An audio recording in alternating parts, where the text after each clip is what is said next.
This video is brought to you by the 3 Minute Board Game patrons. Keep us independent by supporting us on Patreon.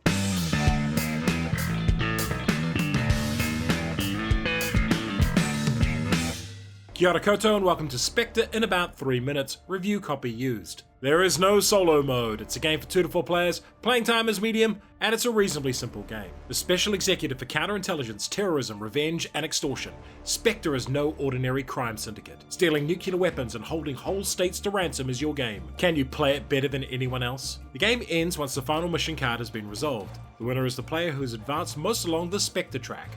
Area control. Having more agent cubes in an area than the other players gives you advantages. Variable player powers. Each villain has unique powers and upgrades. Worker placement. You place your villain and henchman on spots to gain rewards. Player turn. Each player takes a villain board, their round villain marker, their square henchman marker, and agent cubes. Cover up your schemes with blocked markers for now. Each player is assigned a Spectre number from 1 to 4. This is the turn order and each position comes with a special ability. As the turn begins, number 4 advances on the Spectre track. Turn over the mission card. This is your goal for the turn. Some missions will need you to control a set area on the board, while others need a player to place their villain on the card. Number 2 gains a resource at this time. Starting with number 1, each player places their villain on an action spot, gaining the assets shown. Here that is 1 agent cube in region 2 and 2 blueprints. Region 3 adds 2 agents, one of which can be placed in their choice of 3 regions. And Region 4 lets you spend a resource to advance on the Spectre track. You can also place on your own personal board in spaces that are unlocked. Once all villains are placed, you then place your henchmen, with each gaining the region's placement bonus. Henchmen can also go on your board. Then check each region. The player with the most agents in the region gains the second bonus. For Region 2, that is to move an agent elsewhere. For Regions 3 and 4, gain golden blueprints.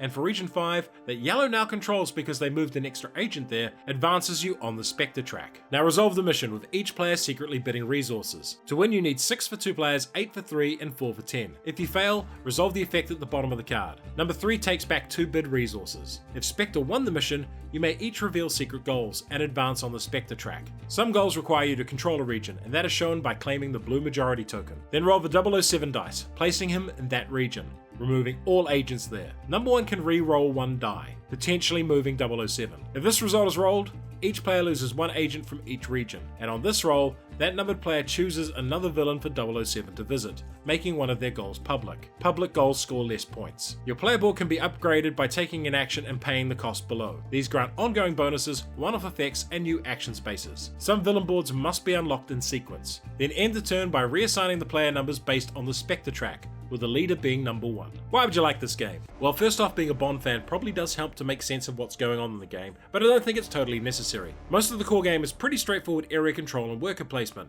but what really helps it is the introduction of some semi-cooperative play in the form of the bidding. Sure, you want to be number 1, but you can't score points and maintain agents in the field if Spectre keeps losing, so you have to work together, and that creates a nice dynamic at the table. The villains are all quite different, and I like that you can play as some Bond classics, and this guy too. All up, a pretty solid game that works best if you lean into the theme more. The best thing about this game is 007. He's utterly brutal, and I love that he's treated like a natural disaster. However, the rulebook is not great, and for a game of this complexity, far too opaque at times. And overall, the game is pretty light and low on direct conflict. Some gamers will find it bloodless, while others will find it shallow. For a more story-driven take on spies, try Agents of Smersh. And for classic 30s crime, try Wise Guys. Spectre. No, Mr. Bond, I expect you to roll dice! And if you enjoyed this video, hit the notification button, like, share, and subscribe to our channel.